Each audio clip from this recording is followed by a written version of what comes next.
Okay, welcome. Episode 2. We've got Nate Bargatze. I'm going to butcher it. I know I'm going to butcher it. I'm going to ask him straight up how to say his name, which I don't know if that's a good or bad thing. Whenever you ask somebody to be on your podcast, you probably should be able to say their name. Obviously, I can't, but it's a tough name. There's a G in there. There's a Z at the end. There's a random T. So we'll figure that part out. But he's from Nashville, comedian, Netflix. He's been on tour. Big Vandy fan, which I feel sorry for him about that. So we're gonna get into it with him and talk. And I hope he's funny. You never really know, and I don't know him. I just know he's super funny on TV, and whenever I listen to him. And his podcast, he's got a podcast on YouTube too, so he's super funny, but you never really know exactly what you're going to get into with a comedian. It could just literally just be on camera or on stage. He's funny, and in real life, he's probably just a normal dude. But I think he's going to be funny. Hope he's going to be funny, because this is only my second time doing this, and booked him in hopes that he basically would just carry the show for me, and I would just ask a few questions, and he'd make me laugh. Because I love going to comedy shows. I love magic. I love all the things. I'm like a 6-year-old. So we'll find out. Not much else is happening in my life that I can think of. Still want to do school board. It's just, looks like 2024 is that. Twitter is still rolling. Having fun with that. I don't know if there's much else. NFL is going to start cranking up, so we're going to have some conversations about that coming up soon. Get some dudes on. We can talk some football a little bit. But I'm excited about this one. Nate's going to be fun. High hopes here, and we'll see how it goes. But let's get him in here and let's crank this thing up. All right, man. All right. Welcome. Thank you, man. Nate Bargatze? Yeah. Did I say it right? Yeah, Bargatze. Yeah. Bargatze. People say Bargatze a lot. I'll be honest with you, I think our family says it wrong. Really? Yeah. Because we thought we are Italian. And then, so I bet a lot of people say Bargatze. Yeah. Because that'd probably be the Italian way. Yeah. And then we say Bargatze, which is like the southern, kind of like southern it up a little bit. And so I think we say it wrong. Well, I'm awful at names, just in general. Yeah. It's always like, hey, bud, how you doing? I don't know what that speaks about me, but it's just... You meet a lot of people.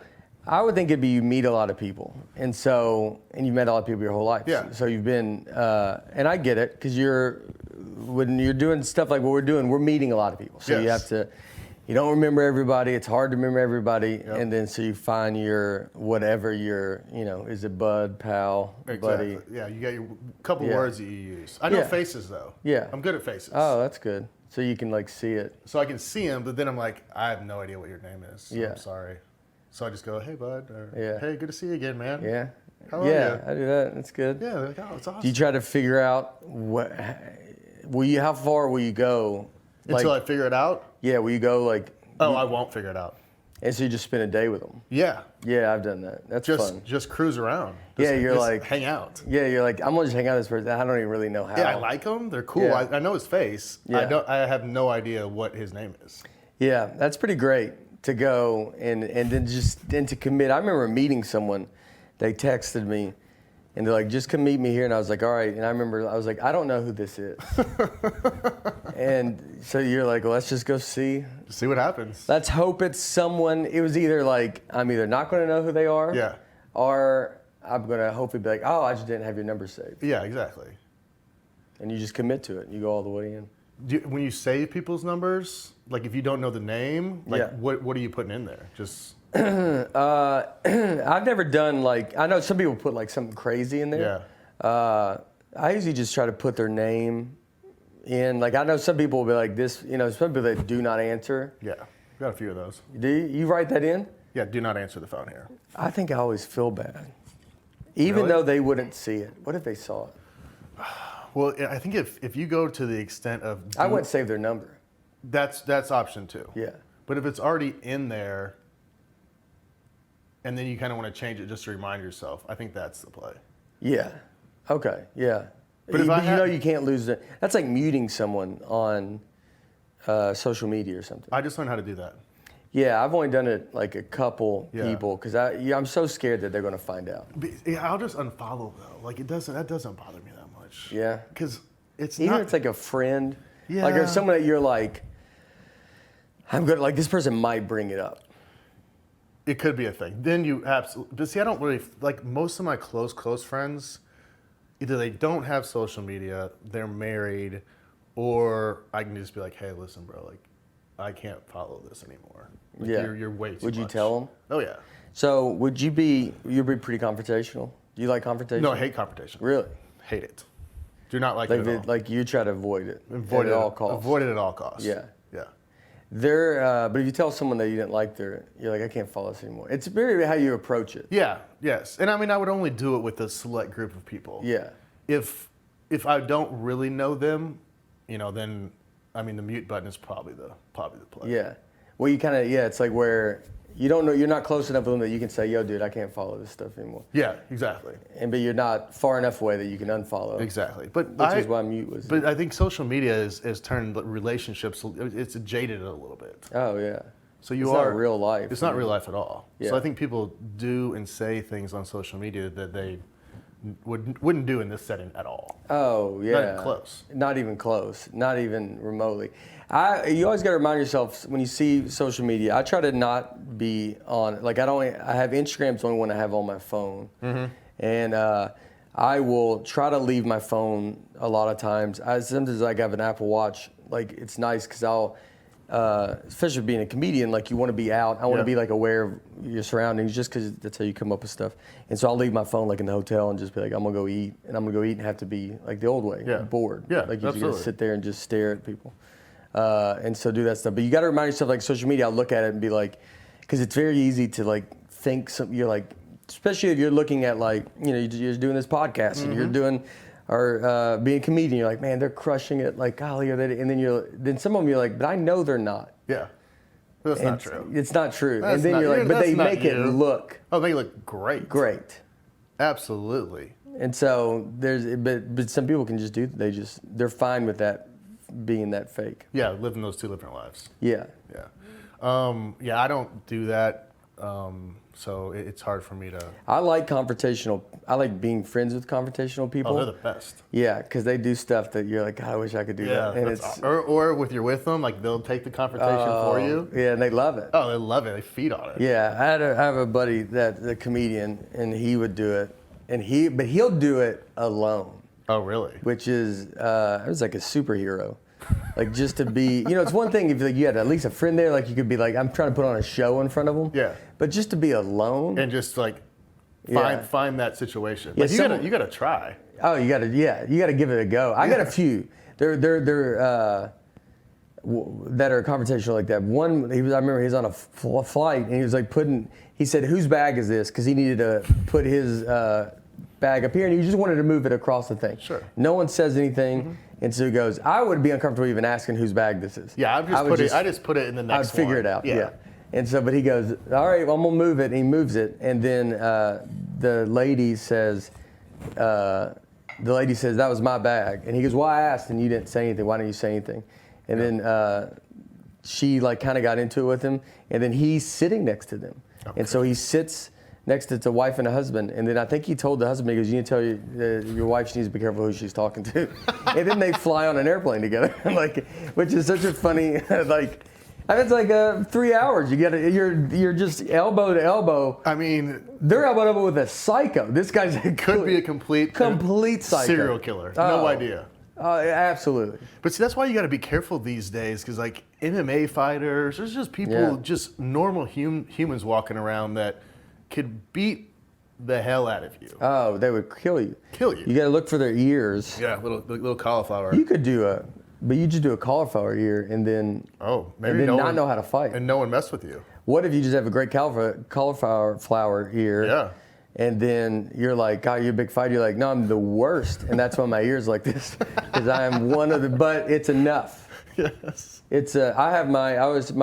tour manager is my buddy that I grew up with. Mm-hmm. And so everybody thinks he's like a Marine because he's bald and he has a beard. Yeah. Not a Marine at all. I probably shouldn't be telling everybody, but everybody always. He's like having like an ADT sticker out that's not hooked up to anything, where it's enough. He's enough to be like, you're like, I don't want to mess with them. But if they did, they would get right through. Well, you just outed them. I just outed it. Too. Well, I mean, we don't know. Fire him tomorrow. We don't know if anyone's going to listen to this anyway. So that's true. That's the best part about these is. So this is just my second podcast. That's crazy. It's very crazy. Yeah. So I have no idea really what I'm doing. So I brought you on. Yeah. So I was like, comedian, Netflix, you've got it all going on. Yeah. And I was like, I think I can just sit here and just let him be funny. Yeah, we could figure it out. I'm a big fan. Yeah. I'm a big Vandy fan. You're from here. From here. Yep. And so you beat Tennessee for us for the first time in my lifetime. Yeah. So that was a huge. I have the DVD of it. Oh my goodness. Yeah, makes you uncomfortable. There you go. Dude, so we grew up. We didn't have Titans here, so a lot of people grew up Tennessee fans. Sure. And so I grew up a Vanderbilt fan. Why is that? Why were you a Vandy fan? So my cousin Ronnie Bargatze was the color commentator for Vandy, coached at Vandy in the 70s. See, that's what some of the guys were saying in the office. They're like, we know that name, and I think that was the time. My mom worked in the ticket office. Oh wow. So there was we had ties to Vanderbilt. Sure. And then they were here, and so we grew up a big fan of them, and then I remember I went to college briefly. I went to Vol State. Vol State? Volunteer State Community College. Volunteer State Community College. We'll just say the Vanderbilt of Gallatin that's my fun joke. And I took speech. I took all remedial classes because I barely made it out of high school. Yeah. And so I don't have a credit or anything, nothing. Yeah. I went a full year, no credit. How? Just because, man, I was in classes all just 40-year-old people my age now that was just going back to school. It's a bunch of moms that are, trying to improve themselves. Yeah, their kids are gone. They're like, I'm going to give school a go. Do something. And it's just me sitting there. And they ask so many questions because they're back in school for the first time. So they're they just raise their hand the whole time. And you're, and I'm 18, just being like, just put your dumb hand down and let's just get through this. Just get through this hour. Just so I can then become their age, and then now I'm going to be the guy back in those classes asking.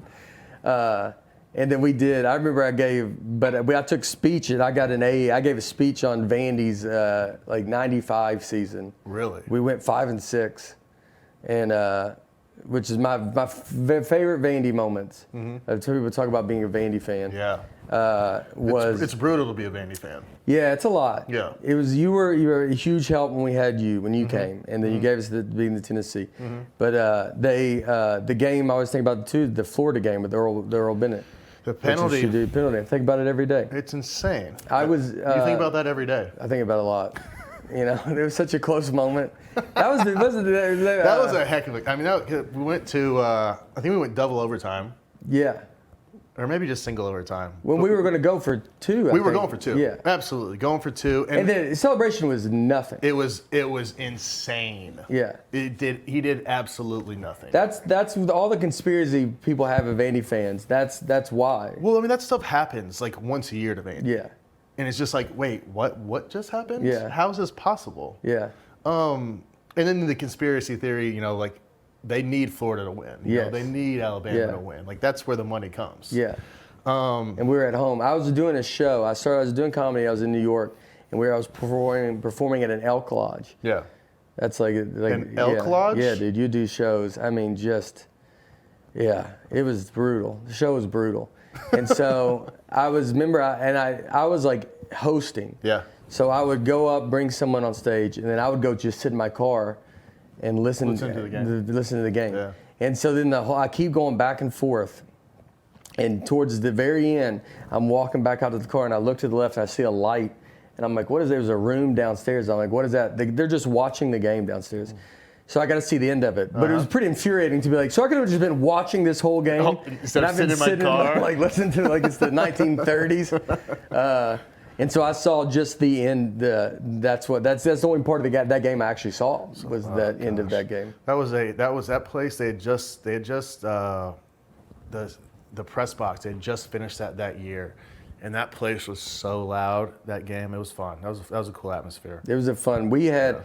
I always brought up some of my favorite Vandy that are the funniest was when Woody Woodnoff was there. That's who recruited me. Yeah. Oh, Woody. So they called me. I told this story a couple of times, but I'll let you hear real quick. I'll give the short version. Have you told it on this podcast? This is my second podcast. So you haven't told it here? True. Good point. Because no one's heard this. Yeah, no one's heard this. Yeah. So I'm in high school. I played safety too. Yeah. So some schools want me to play safety. A few schools want me to play quarterback. But I was like, I'm not playing safety in college. And so it's basketball season. I'm playing basketball. Still haven't committed anywhere. I was committed to Illinois. Decommitted because they wanted some other quarterback to come in. They wanted me to come in January. I was like, I can't do that. I can't stay at home for 4 months, 5 months.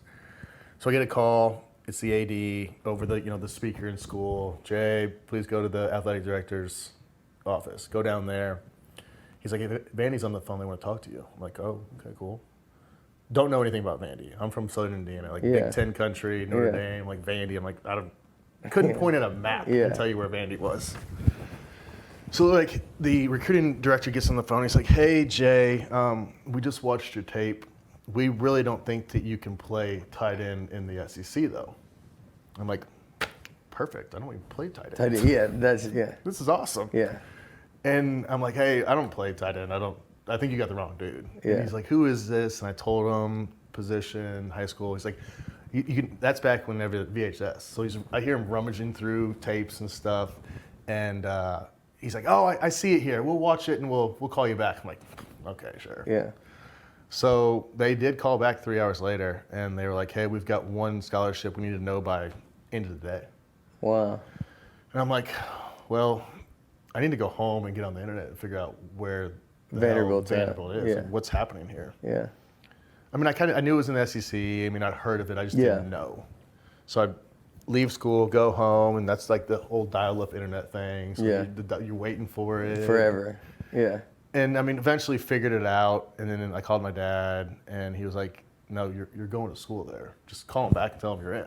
Yeah. I'm like, "Yeah, but I don't know. I haven't visited. I don't know anything about it." He's like, "Jay, hang up the phone, call him back, and tell him you're in." Yeah. And I'm like, I hang up the phone. I'm like, "Okay, I guess we're doing this." Yeah, I guess we're going to Vanderbilt. Guess we're going to Vanderbilt. Yeah. Called him up, and I was like, "All right, I'm in." And then, it obviously worked out, but came down for a visit the next weekend, and we were at Fleming's there on West End, the one that's upstairs. And I'm with the coaches and stuff, and Woody's nowhere to be found. All of a sudden, you see Woody. He was big, man, at this point. He's at the bar, sitting down with whoever his wife was or somebody at that point.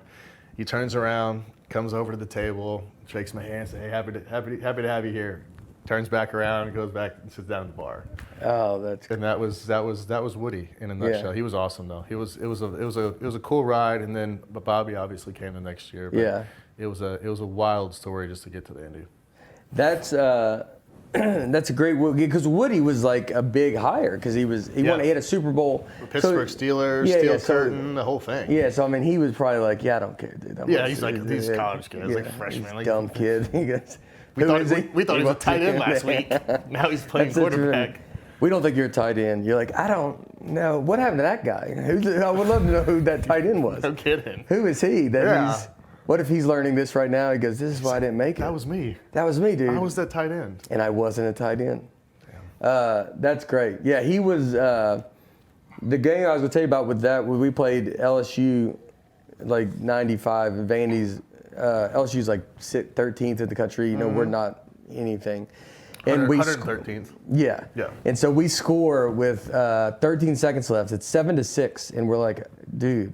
And we're going to go for 2. And we're like, this is the craziest thing. Yeah. Like, why not? We might beat LSU. This is crazy. Yep.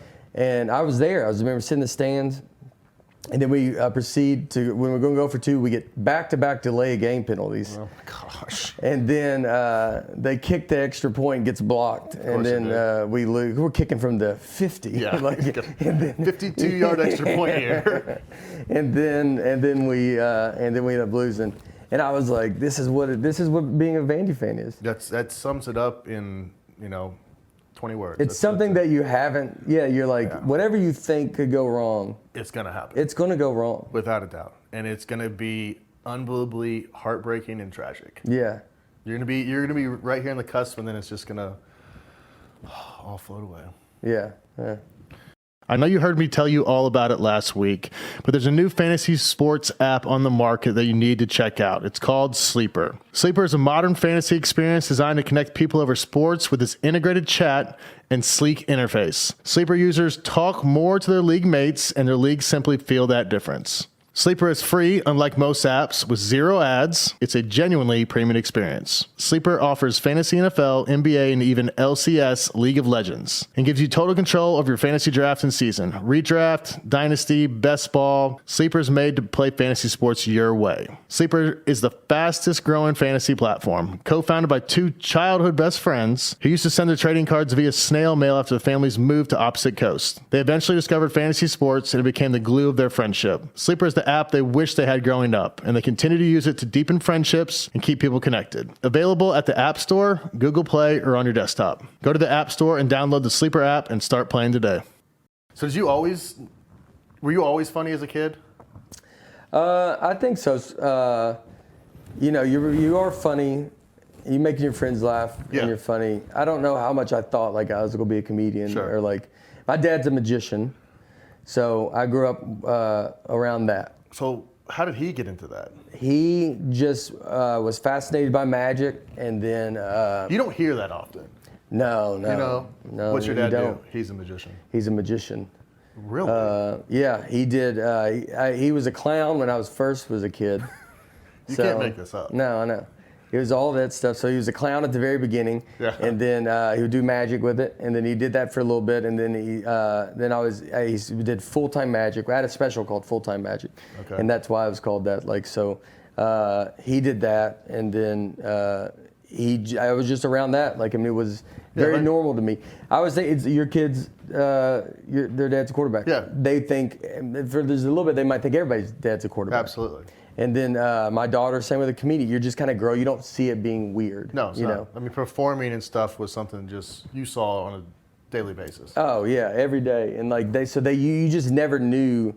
Like it was not like tricks. I would say like people ask if I can do magic. Like I cannot do any of it. I can ruin it for you. Yeah. But it's a lot of work. Like I mean, it's a lot of, doing coins like just in and out of your hands. It's a talent. Yeah, it's sleight of hand. Like it's, I mean, it's a ton of stuff. Yeah. And so I never was, like I never did it. I was just around it so much. Yeah. Just like oranges, like a lot of lemons. We always bought more lemons than a normal family. Why? Because you put $1, so you can make $1 or a pill out of a lemon. Okay. Like just weird, like fruit. So you guys are just buying lemons by bulk. I mean, just a ton of lemons, dude. Like a ton.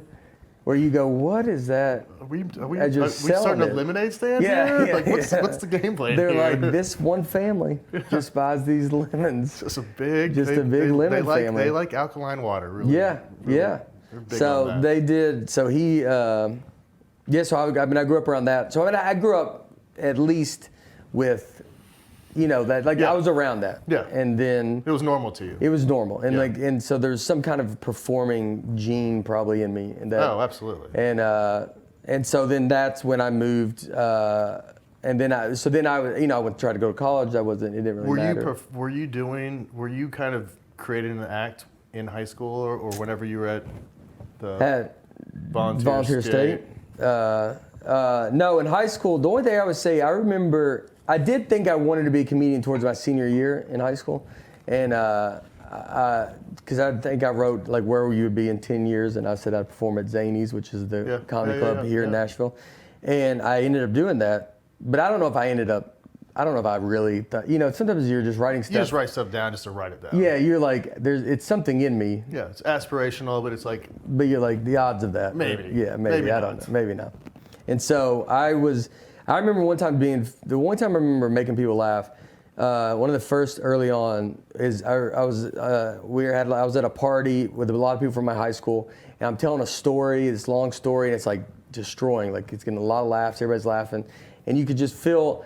And it was like a long story, and I was like, golly, that was like great. Like everybody was like, everybody's listening to you. And then we went to the next week. We went to like a different high school party, and so I don't really. All those people of mine knew me, and the other ones don't. Let me try this again. My buddy, he goes, "Tell that story," and I do it, and dude, it bombs so hard. Really? And just because it was like something you learn, you're like, oh, because that's what stand-up is. So I got to be funny to people that don't know me. Like there's a lot of people are funny to your friends. Inside jokes, inside things jokes, you know. They get you. They can picture you. Like you're gonna be funny to your friends because they think that's what Jay would do, and like they know you, and they know. So you got to then learn how to do that to like people that you're like, I don't know these people. They don't know me. They have no clue who you are. No, and so you got to just somehow learn how to be funny to them, and then that's when I like moved. First thing when I started here, I was just doing I read water meters in Mount Juliet.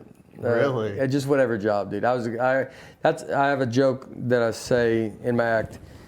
A big reason I knew I could start comedy is because I never had a job I knew I couldn't go back to. Like I was never an engineer or never. It was. It's just going to be like, we still lifting with our legs. Yeah. Like I just have to pick up heavy objects. So I can be gone for 20 years and show back up and be like, I can do this. Yeah, I can do it. And so I started that. I moved to Chicago first. And I lived in Chicago for 2 years. And then I moved to New York. And I was in New York for like 9. And New York is really where I got. Where you got it? Where it got kind of crazy. And you went up every night. Did you watch comedians growing up? I was a big Seinfeld fan. I'm an enormous Seinfeld fan. Cosby.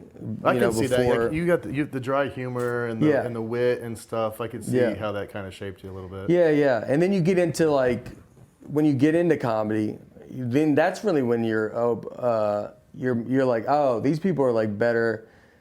You're like, oh, there's people that are like really good. The guys you never heard of. At the time, like when I moved to New York, Bill Burr was a big comic that I saw. Yeah. And he was probably 10 years in when I moved to New York. And I just remember being like, so no one really knew who he was, but I was like, this dude's nuts, dude. He's gonna do it. And so it's always kind of, it's like you don't, I imagine sports has to be the same way where like you could think like, all right, you're around this like group and you're like good. Then you go to college and you go to the pros and you're like, oh, like everybody's really good. Oh, this is it. I mean, and I went to Vandy, so there was a handful of guys that were good. You knew that they were good. Yeah. Other guys, they're good football players, but they're not the guy. And I remember my first OTA in the summer when I got to Denver, and I was like, oh, okay. Yeah. Everyone's good. Yeah. All 22 are fast. All 22 are big. So I can definitely see that. Was there ever a point whenever you were in New York where you're like, I might not be able to cut this? I don't ever think back. It's like when you start it, sometimes you just are going where you're like. You're just going. And you're trying to figure something out so much that you're not thinking I can't do it because you're just you never take that 5,000 foot view. Like you're just so. Well, I always say that I would always have my goals would be very attainable. Yeah. Like it was, so when I first moved to New York, you would stand out, way to get stage time. There's a new comedy club in New York City called Boston Comedy Club. Okay. And Chappelle used to come in there all the time. This was when Chappelle's taping Chappelle's show. Wait, in New York, there's one called Boston Comedy Club. And then I don't know why. Mm-hmm. It's not there anymore. Okay. But it was a kind of a Comedy Cellar is the kind of famous club in New York, and but this one was and so how we get stage time is I would hand out flyers. So I would stand on the corner and be like, hey, we got trying to get an audience to come in, and then comics would come in and go up, and then our payment would be we get to go up at the end of the night. Okay. So you do that every single night, and so at that point. I'm just trying to like get good enough to not have to hand out these flyers. Yeah. Like I want to be able to just go up. Yeah, just do this. And so like your goals are always when they're very attainable. Like then you can kind of you eventually do get to that point where you just go there. I wasn't like I want to do Madison Square Garden because if that's all you're thinking about, I think you're going to quit. Yeah, you're going to lose. Yeah, I mean, the small steps to get there just seem unattainable. It seems. Yeah. Well, you got to see people. You got to see people make it. Like that was a big reason to go to New York. Was like you got to see people get famous. Like you got to see. Like I saw Aziz Ansari was doing open mics, and then he was hosting the MTV Movie Awards, and like I saw that dude become famous. And then you see like Amy Schumer was like someone that was there, Bill Burr, like all these people that you're like, all right, well, these people were down here with me.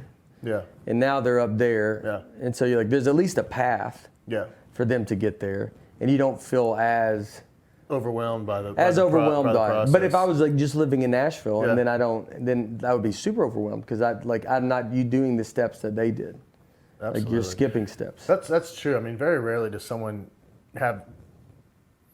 doesn't see someone before them do something. Like, you know, those are the rare people. Like most people, like they have a structure, they have someone that they've seen accomplish these things and they can do it. Was going to Chicago or going to New York a tough decision? It was, I was 23. Yeah. And so like, I wasn't doing anything. So it wasn't, my buddy wanted to go to another big, huge Vandy fan, actually. There was like, we got a group of us here. Yeah, small group. And it's a small group, but we're getting more. The best part is we got a lot of people now, all my buddies that were Tennessee fans, their kids are Vandy fans because the baseball program's gotten really good. Yeah. So they became kind of just, it's my favorite thing in life to see all these diehard Tennessee fans and their kids just want to go to Vandy games and wear Vandy hats. But he wanted to go to Chicago and go to Second City, which is like Improv. And so I went there and I started some of that, and I didn't really like Improv. Why? It's not on you. It's very you rely on other people. Yeah. And so I didn't like it because if I didn't want to go down a path, I didn't want to. You kind of got to do what everybody's doing. Yeah. And so I wanted to be in control of what was funny and what I'm talking about. Like it's all Makes on sense. me. Yep. Yeah. So it's nice to be, like sports are like golfing is like that. Golfing is very much on your own. Yep. Hunting. I just talked to. I think you're a hunter, right? And Jeff Foxworthy. I just did shows with him. He's a big bow hunter. Yep. But he talked about it's like all on you. It's about you and like it's you and you're just by yourself. If you mess up, it's your fault. It's no one else's fault. And there's something wonderful about that. Oh, absolutely. No, I totally. I mean, playing football and playing quarterback, you're relying on a lot of other moving parts. Yeah. So I can definitely relate to that. Yeah, you have no control when you don't have the control of it. But I mean, as a quarterback, you have to have the most. But that's got to be the hard part is you get the most control. Well, you have the most control kind of towards the end, like.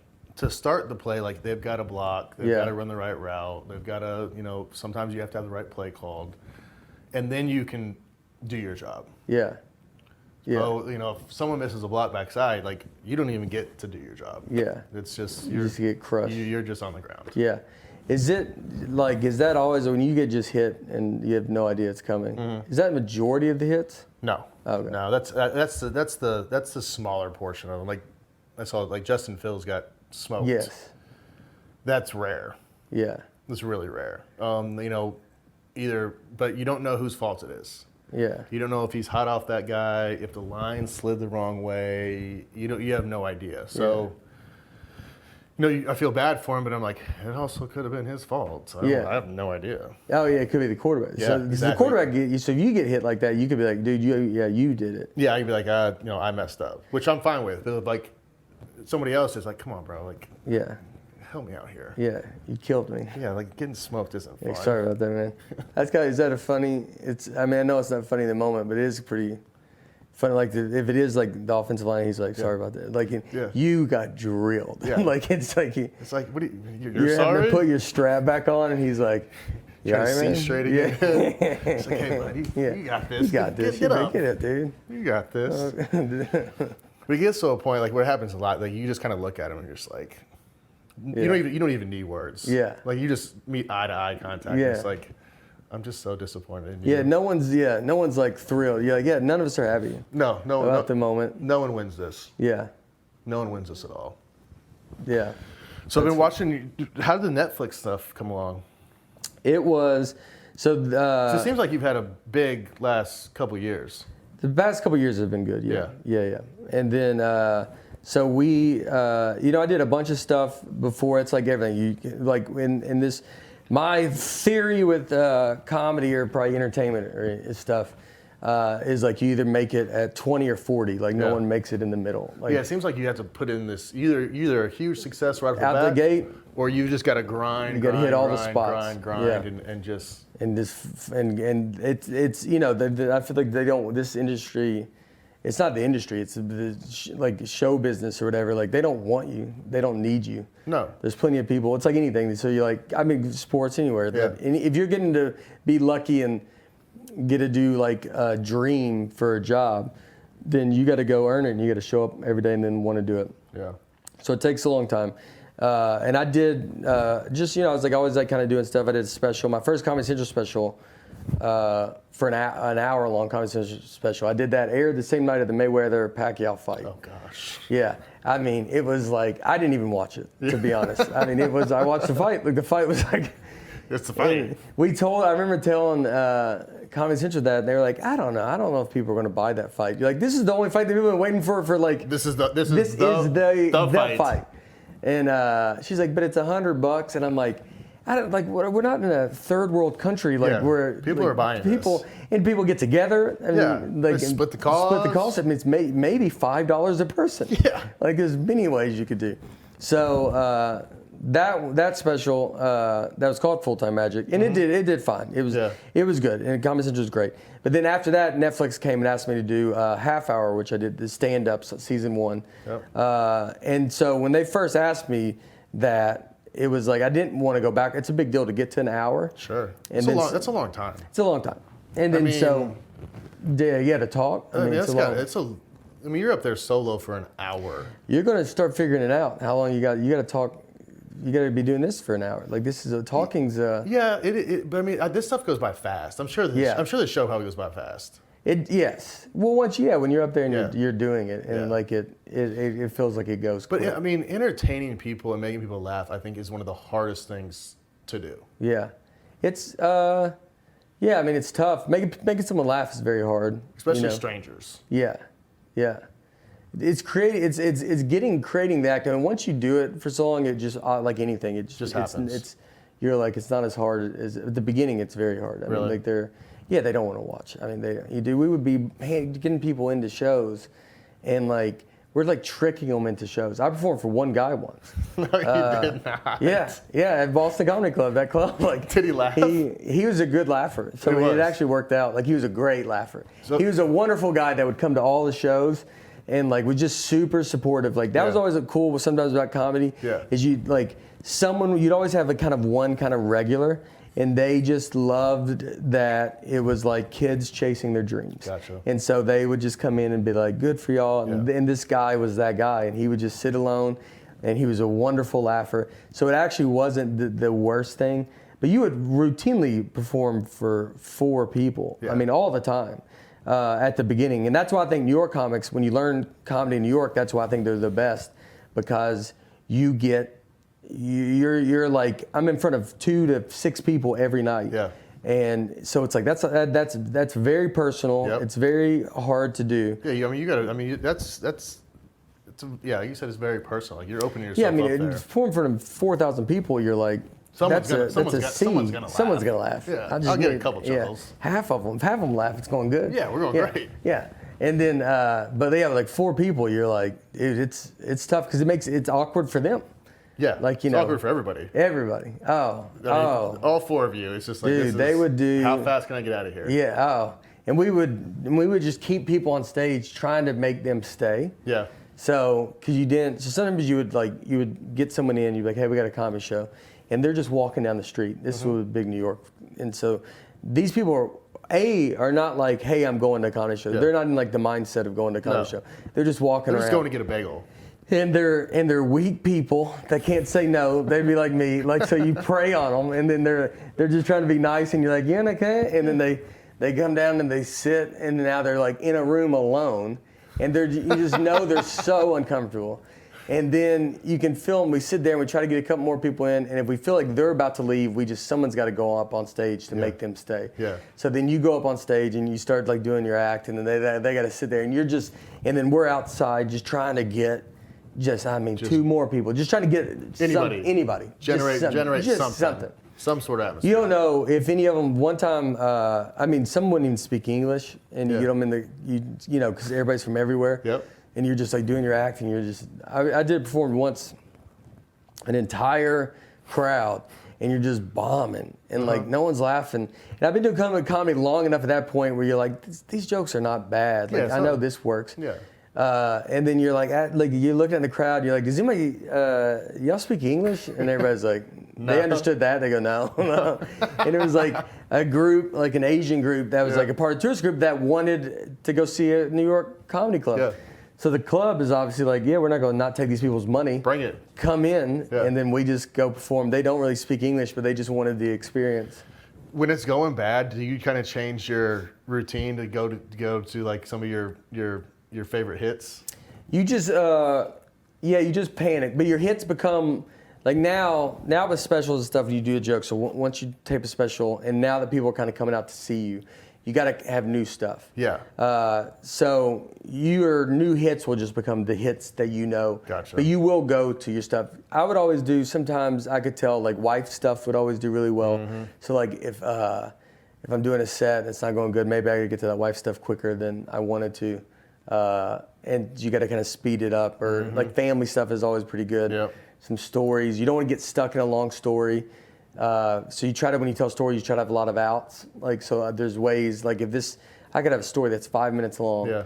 And if it's not good, I need to have exit ramps.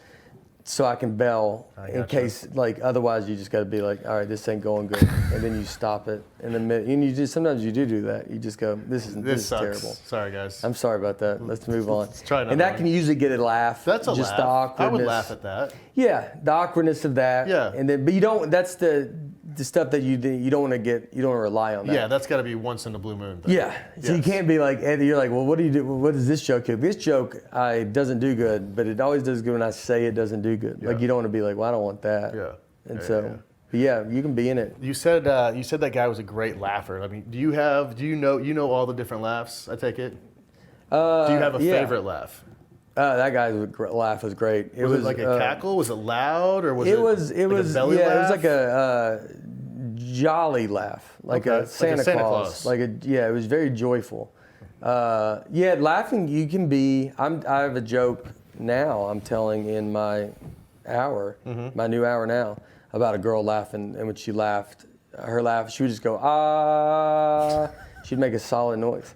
And so it's a whole. I don't want to tell the whole joke now, but it's but like it was like that was one of the first shows I ever did, and they had to tell her that she can't laugh anymore, and it became a real big thing. Her family got mad, really, because they were like, that's how she laughs, and it was like she shouldn't be like and it was like a whole thing because no one just gets used to that. No, like you don't get used to it. The crowd doesn't get used to it. No. Everybody notices it. Yes. And so it takes away from everything. You could, like, sometimes there could be, you could make, sometimes someone will have, like, some crazy loud laugh. Yep. But it's a normal sounding laugh. Sure. It's not just a straight noise. Yeah.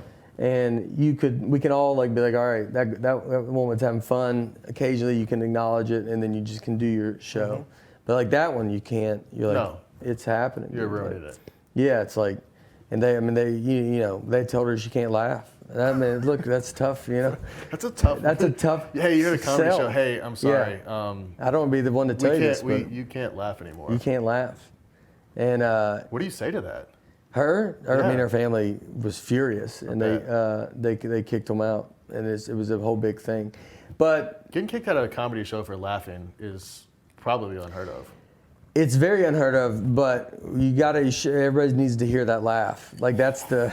You need to validate it. Yeah, like you could. It'd be fun to talk to somebody and go, well, that doesn't make sense. I go, okay.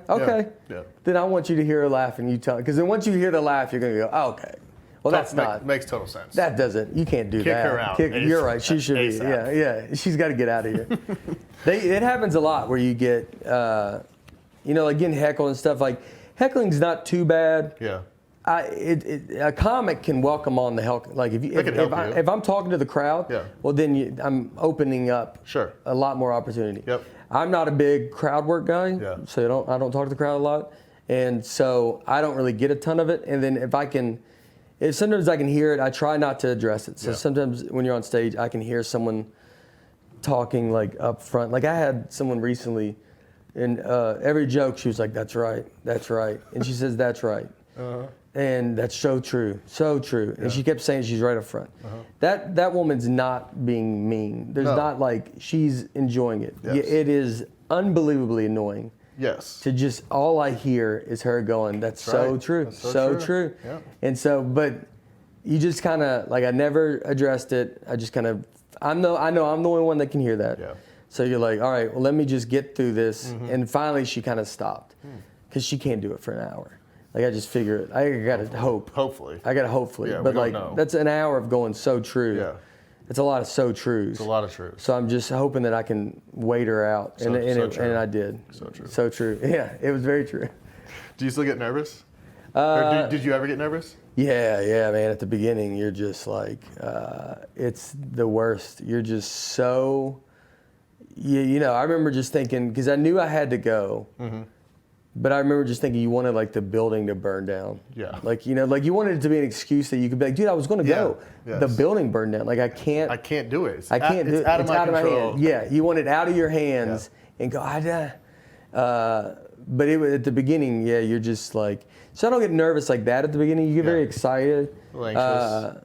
I get nervous. I mean, if I go up there and don't get laughs right away, I mean, you just get kind of hit and you feel your face get a little red and you get a little like, whoa, I got to get these. Oh boy. You got to like, you snap back in it and like like, all right, let me get them. And then I'm thinking of my jokes real fast and that kind of stuff. But now, you've been on stage so much. There's so many things that have happened. You've been through so much stuff that you kind of then go like, I can get through it. Yeah, like, you know the ups and you downs. get excited though. Yeah. I heard Tony Finau, who just won. I'm a big golfer fan, and I'm friends with Tony. Yep. He just won. But I liked, he described it once. Someone asked if he got nervous, and he said, I'm excited. Yeah. And I thought that was like a good, your excitement is nervous, but your nervous is just pushed into a different way. Yeah, I think if you don't get a little bit of nerves, excitement, like it's not important to you. Yeah, it's going to, for you guys, you're going to get hurt. Yeah. I'm going to lose crowds. They're not going to come anymore. Yeah. Like an audience can tell when you don't care. Sure, absolutely. And so you learn to like do that, you know. Yeah, I mean, would you get nervous? Like, were you? Oh, yeah. It was like that. You were like excited. Yeah, I mean, I was excited. I was anxious. Yeah. You know, it was more like just the pregame. Like, hey, I'm ready to do this. Let's do this. Yeah. The whole pregame, the lead up to it, that's whenever like you get a little anxious. Like I wanted to do well. Yeah. And so it was just like, all right, let's go. Let's do this. Would you get like people always get mad because you're not, you just seem like you show your emotions as much, right? Like they always like, would you ever feel that where like people like you think like you're like, look, dude, I'm into this. I'm sorry, I'm not screaming like you want me to do. Because I get it. I've had the same thing. Not the same thing. Not like the same thing. I go through the same situation with playing for the Chicago Bears, but they're in like sometimes I would have it in podcasts, like or if I do interviews, and I remember they'd be like they feel like I'm so boring. Yeah. And I'm like, it's just how I talk, dude. I don't know what you want me to do. Like you can't change it. I can't change it. Or my act, they're like, it's just like so low energy. You're like, bro, what do you want? Like I'm just being me. Exactly. And so I feel like it could be like that, where you go like, I'm not that guy. Like I'm doing what I'm supposed to be doing. Yeah, I'm doing my job. I'm trying to do it to the best of my ability. And it got to a point like I felt like I couldn't win. If I showed emotion, I was angry and I was a bad teammate. If I didn't show emotion, I didn't care. Yeah.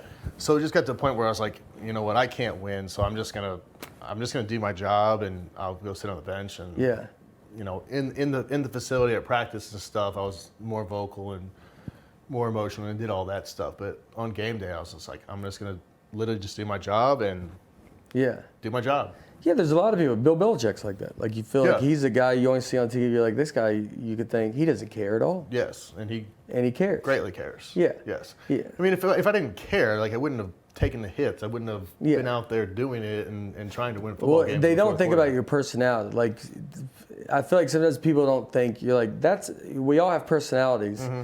And when you're on a stage like that, someone's watching you don't think like, yeah, dude, that's just his personality is a little more chill than like. Yeah. It's not. He's not going to be as. Yeah, like I'm not an actor. I'm not an actor. I'm not a performer. Yeah. I can't.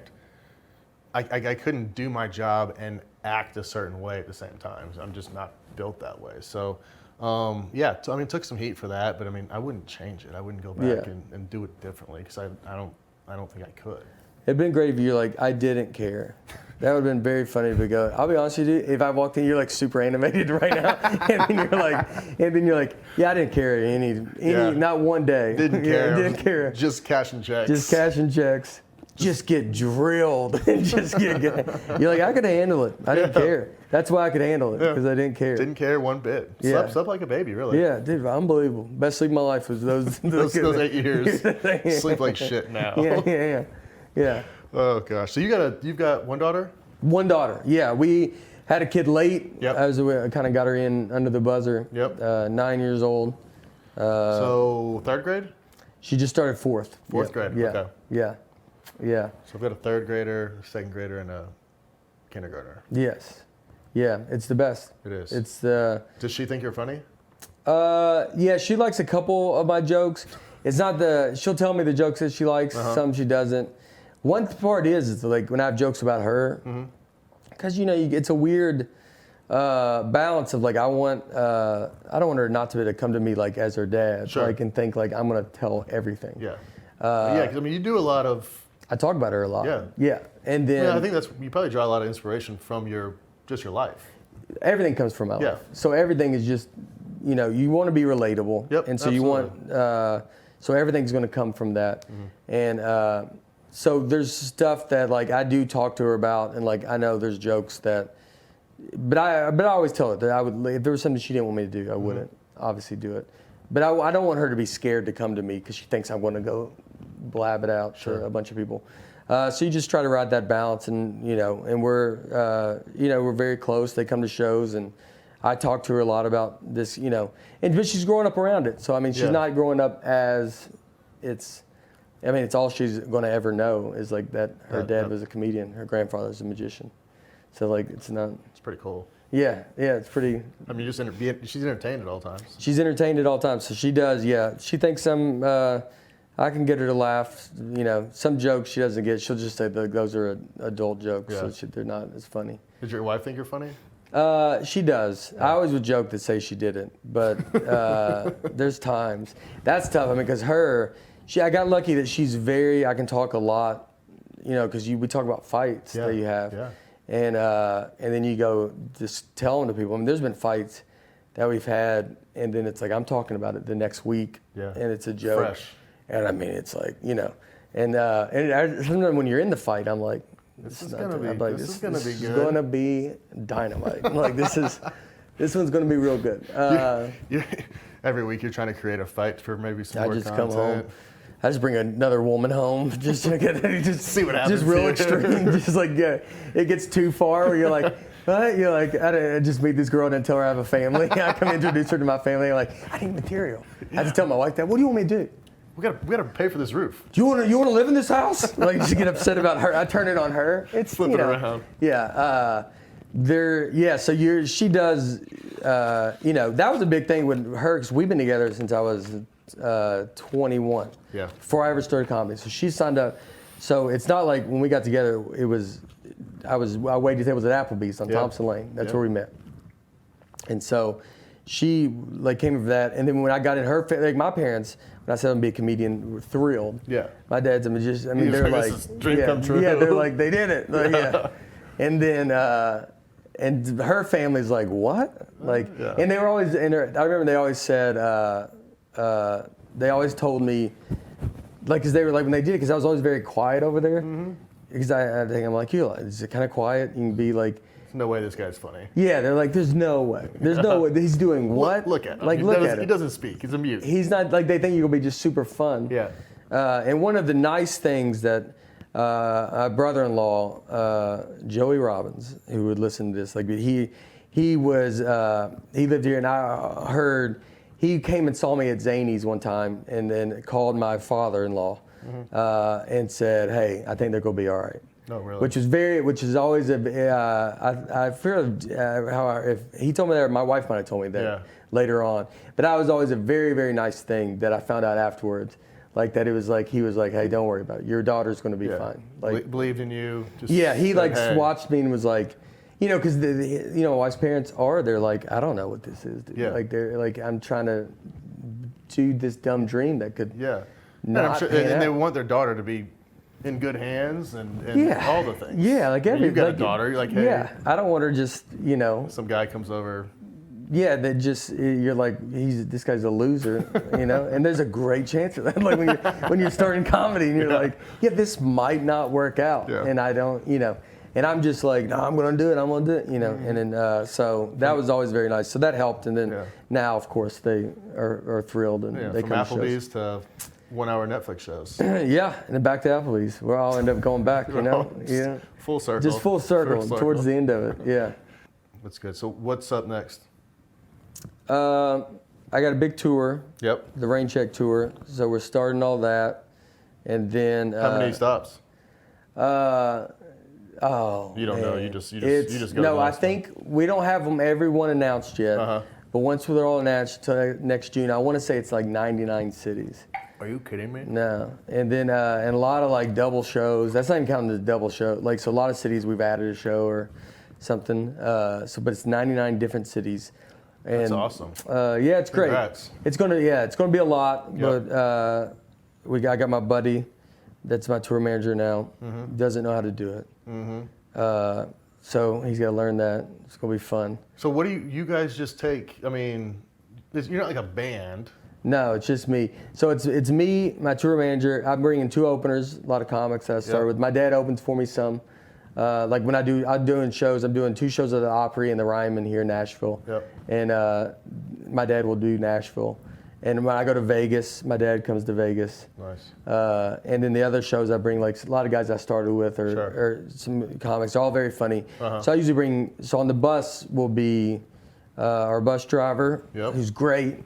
He's like they're just like the best. These bus drivers, they all like have they all have guns, but they don't think they say it. Yeah. And I remember someone asked once, and it wasn't this driver, it was another one, but I remember one day asked there, like, you got a gun? And he was like, what do you want to hear? Yeah. Like, and it was such a very funny answer. And What are you like, looking for? Yeah, what do you want out of it? And you're like, that's enough. All right. Got it. Yeah, all right, don't ask. So the bus driver, but it'll be me, my tour manager, Travis, then 2 openers, and I think we have a merch person come, which is new. So we have 5 people, and 5 people on the bus, right? And then Something like that. something like that. Yeah, it doesn't matter, dude. I don't have a bus hard tour, to be honest. I'm just making all this up. 99 sounded like a good number. It sounded crazy, right? 100 was too much. 100, I don't think you'll believe. So we have all that, and we have a bus, and they come out of here, and so when we just hit it, you just go. It's fun. It's a fun hang. I mean, it's like. It's all a bunch of funny dudes on a bus. Oh, it's the best. Having fun.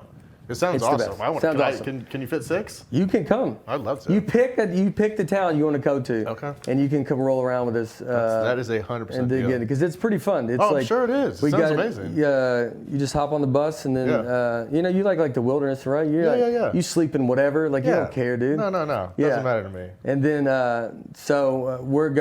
pop around and do that stuff, and it ends up being a good time. It's gonna be a lot of cities, but it ends up being. It'll be a fun time.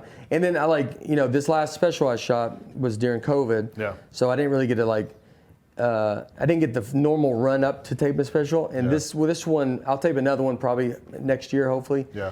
And then so this new hour, I'll get to really do a lot of shows, which is how you get it. You do the same act basically every night. Yeah. But you add kind of new stuff. You shorten it. You tighten stuff up. You make it presentable, and then it gets better and better, so when you do tape it, you're ready to go. Yeah, I mean, by 99 shows, I mean, you're Should be good. Hope so. I mean, go the other way. If it goes the other way, I mean, I get worse. That's like a living hell. Oh, it would be a nightmare. That's and part of it is being saying these jokes and learning how to be excited about these jokes. 99 times. 99 times, and because it's a new crowd, and that's where the crowd comes into it. Yeah. You are very excited to be these people have not heard this. Sure. So it's still, there is the new. Yes. And then you're just trying to make sure everything, you just in your act, in my act, you have jokes. I have jokes that I'm excited to get to, and then I can tell the ones that I'm like, let me just tell this one again. Yeah. But I'm not like thrilled with it. And so some of it's like, well, how do I make that joke? I need to be happy to get to that. Yeah, joke. I need to improve. I need to tweak this somehow. Something's got to happen that I need to. Are there different parts of the country where you're like, hey, like this just isn't gonna work?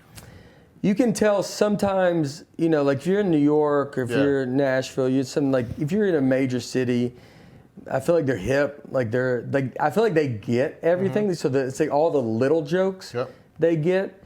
And then sometimes you can go to some smaller towns and stuff like that. And I go to all these towns, but sometimes you can feel where you're like, they maybe just don't laugh at all the little things. They laugh at the overall thing, they're laughing. Yeah. But you can tell when an audience is like, well, I don't think they're not hitting every little joke. But sometimes maybe it's me, it's like maybe I'm not delivering it the way I should be.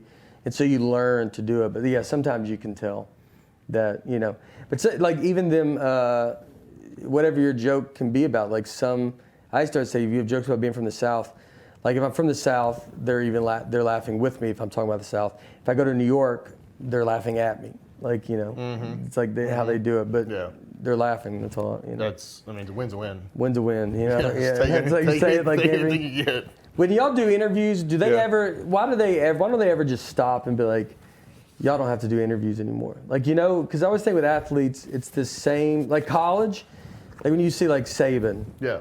You're like, who cares, dude? Like he says the same thing. Yeah. I'm a giant UFC fan. And I love it because they say whatever. Anything. Well, they're going to say the wildest stuff just because. Yeah. To get more views. Well, to get more views and to get a bigger fight. But Dana White says it, and he doesn't. Like Dana White will. I remember when we were trying to see if Khabib was going to fight after like one of these fights. And so that's a big story. Like, is Khabib going to fight? Like, it was like when we're retiring. I'm sure people are still going to ask you if you're going to be coming back this year. Yeah. Tom Brady, is he going to retire? Yeah. And there's all this kind of aloofness, no one knows. Yeah. And Dana White, right after, he goes, I just called Khabib, and Khabib said, none of these people are on my level, and so he's not coming back. And you're like, no one you feel like in the NFL or like in these teams, like the main guy doesn't ever just talk like that. No, not at all. Not at all. You're a programmed just robot up there. Yes. And you're gonna get. It's a corporation. 100% a corporation. Yeah. It's a corporation, and you are a little cog in the wheel. I mean, some guys are bigger cogs, obviously, but 99% of the league is replaceable. Yeah.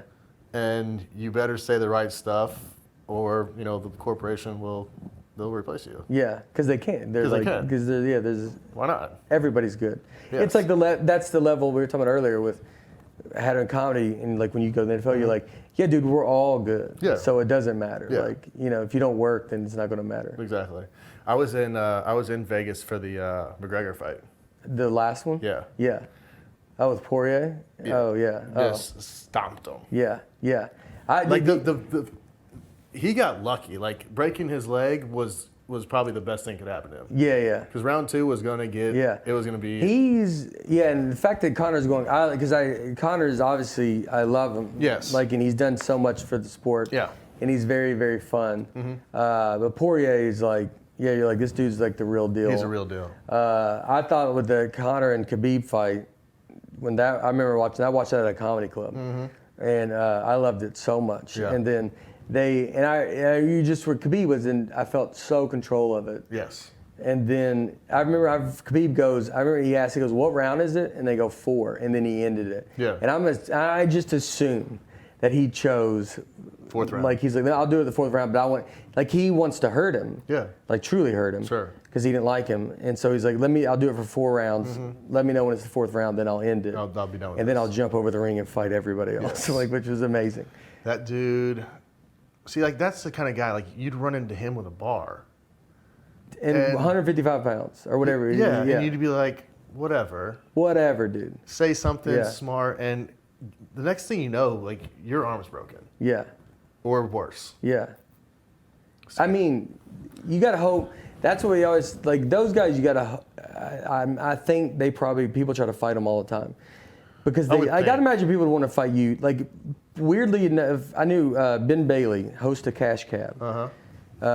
He's like 6'6". He's a triathlete. He's in great shape. Very big dude. And he would always say dudes try to fight him all the time because, like, they get drunk they see a big guy, and for some reason, they don't want to fight me. They want to go fight the big guy. Sure.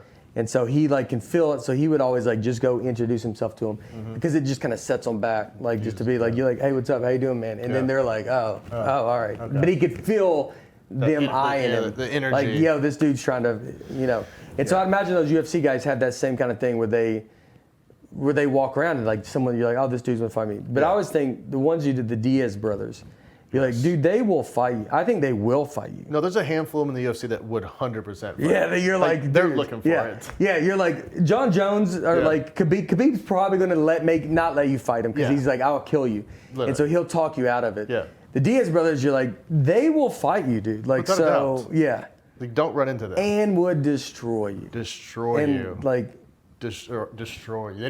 They would probably let you hit them a few times. Just to feel good, and then just to feel something, and then just so then they probably don't go to jail. They could be like, he hit me. Let him hit me twice. Hit me twice, and then I you go. But he's dead now, Nate. Those that tell me. So here's the thing, Nate. He's dead now, though. You're like, okay, but he hit me twice. He hit me twice. Like, rightfully so. Yeah. I get it, dude. Yeah. I get it. But he's dead. Everybody's dead. His family's dead. There's something that goes crazy when it goes too far, and you're like, he's like, doesn't understand it.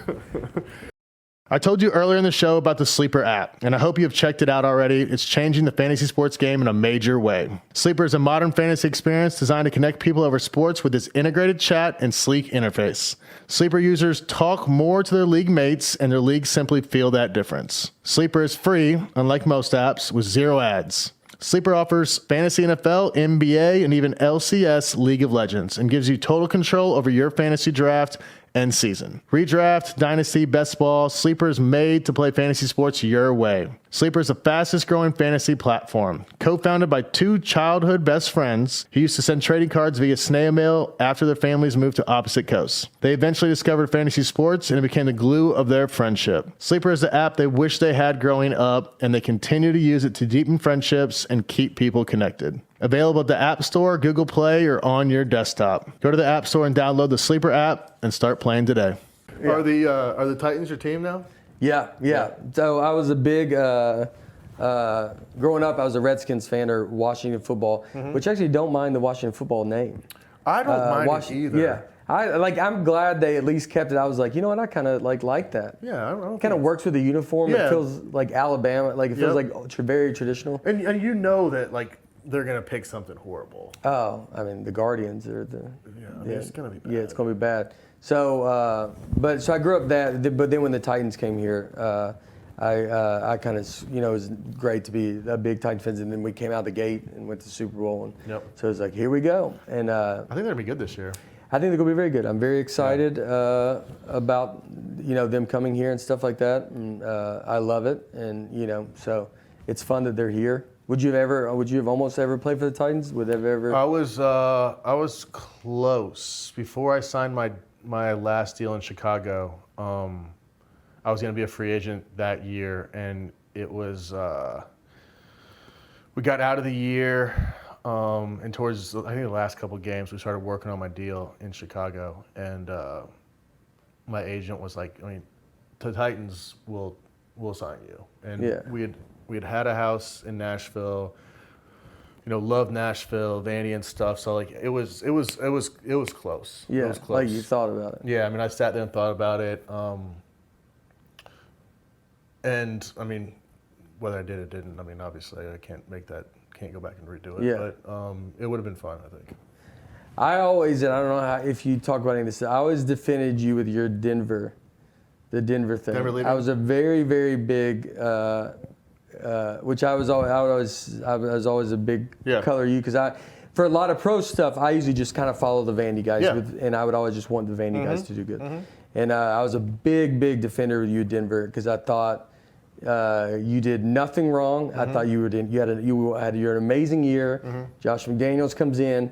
He brings Matt Castle, and he had no right to just start throwing that around that, well, maybe Matt would be our guy. Yeah. And then everybody was mad because all the stuff you'd hear, they're like, well, he doesn't answer the phone. You're like, well, why would he, dude? Like, what do y'all, you went to the Pro Bowl, right? Yeah. We were, and then you're like, then he's like, what do you want me to do, dude? Like, that's not fair that you're just coming in and like, you're bringing this new dude in. No, I just did Adam Schefter's podcast, and we were number 2 offense in the league.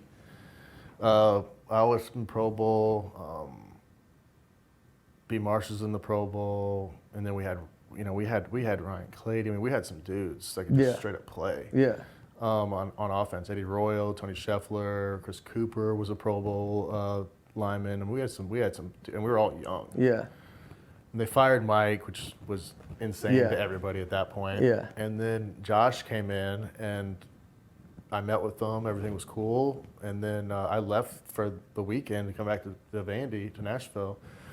And I mean, I saw on ESPN that they tried to trade me at like 10 o'clock in the morning. I was like, what's going on here? Let me make a call. So I called him, and he was just like, I have no idea anything about this. We'll get to the bottom of this and call you back. And then I didn't hear anything for 3 or 4 days after that.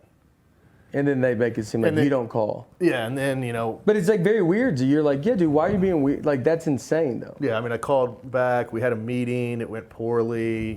Both. I mean, I was young too. Yeah. I was 26, 27. So I mean, I was. I was always a big. You can't.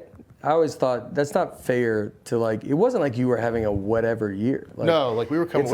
And if it was a thing like, hey, like we might move you, we might trade you, But I mean, that's not. I mean, it came in. Well, Matt Castle was just at New England and had a good year, and that always showed me how I thought good Belichick was. Oh yeah, and I think Josh is a heck of a coach. I mean, what he's done in New England, it's been amazing. Yeah, yeah.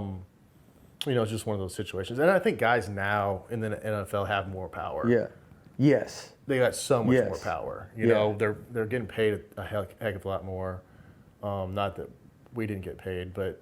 With social media and they've got a voice. Yeah. So it's a little bit different. You could talk directly to everybody. Everybody. Then you really couldn't. No, then you could not. The team controlled it. The media controlled it. Yeah. You didn't have that opportunity. Yeah, that's true. Now these guys, they can. You can just do a video. Absolutely. Yeah, that's kind of crazy. That is true. 5 million people see it. And it's like, wait, that didn't happen like that. Yeah. That's how it happened. Yeah, that's crazy. Yeah. I knew that they had a voice, but you think about that, you're like, yeah, you're kind of like trapped. Yep. And then.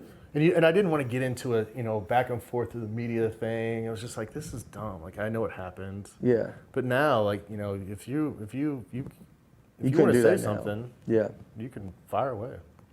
The other one I wanted to ask you, there's always you probably heard the story about you at a urinal. Don't care. Yeah. Yeah. And that's true?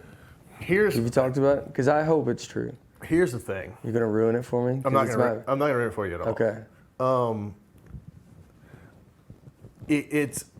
It's probably true. It's probably true.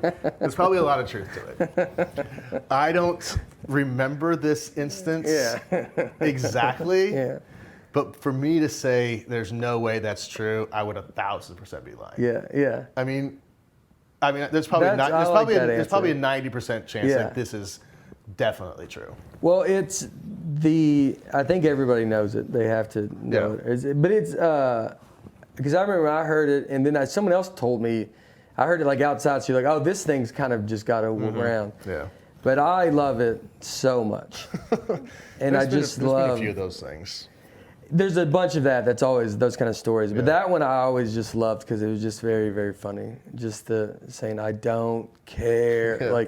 And I can definitely see it because, I love Chicago. Chicago's great. And then their fan base is fabulous. But they're intense. And back then when we were going out, we were having fun. We were doing all the things. Yeah. And, I'm sure it got to a point one night where I was like, I wasn't lying. Yeah. I told the guy the truth. Yeah. I hit him straight in the face. I told him exactly what I was feeling at this point.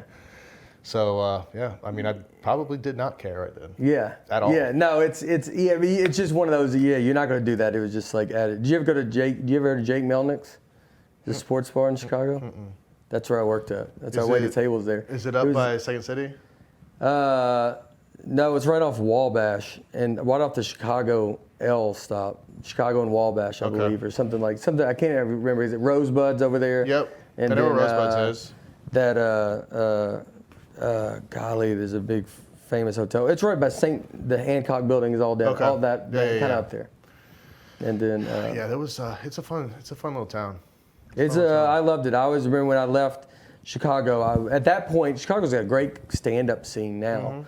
But at that point when I left, I knew I had to go to New York. Yeah. And There's just way more clubs Yeah. there. You can get up every night and you could get better really quick. And then and so one time I remember we were doing a show in New York and this girl came and she said. We were talking to her afterwards. She's talking about football. She came to the show and she's talking about football and she's talking about she's like something about football, whatever. And you're kind of whatever. You're all right. You're I'm I'm from the South. I'm a pretty big football fan. And you're I don't know if I want to just talk to this girl about football all night. And then she's like, my dad plays for the Jets. And you're whatever. Sure. Yeah, and then we're well, who's your dad? She's Brett Favre. And you're oh. This girl knows the most about football. It was I figured it's going to be some well, he's hoping to get on the team or something like that. And she's Brett Favre. You're all right. Then I started you start hanging out with her. And then let's chat. This girl's pretty cool, man. She gets it. So, yeah. Gosh. Well, I appreciate it. Dude, yeah, thanks, man. Thanks for having me. Congrats on this. Netflix, yeah, the greatest average American. 99 shows coming. 99 all over in cities. We get asked all the time, your city will be announced. Because people are always when are you coming here? Yep. I promise we're coming. Is there a website? Everywhere. NateBargatze.com. You can just go to my website and all that stuff pops up on there. Check him out. Check out his Netflix. It's awesome. It's super funny. You were super funny on this. Yeah, man. Thanks. You Congrats. carried us, so I appreciate it, man. Congrats, man. I'm excited to see you're going to be. Here we go. Absolutely. Awesome, buddy. Thanks, bud. Yeah, man. Okay, that is a wrap. Episode 2, Nate Bargatze. I think I said it right. I hope I said it right. I tried to listen whenever he said it at the end of the show, but he said it really fast, and it didn't help me at all. But he was awesome. He was funny. He was cool. He good storyteller. You can tell he's definitely a pro at this and at what he does. So a lot of fun. It's this one I felt more natural than the first one, which I guess is good. I guess we're heading in the right direction. We got some more coming up. We went live last week with Waddle and Sylvie, so hope everyone's liking them. Catch me on Jay has tweets. Hit me on Instagram if Jay has Instagram. Has Instagram. I don't know what it is. It's one of those two. You'll figure it out. And let us know. Guests, comments, what you like, what you didn't like. We went a little bit longer with Nate just because he was awesome and funny. So it's a little bit longer. So I'm gonna get off of here and keep watching, keep listening, and let me know. Thanks.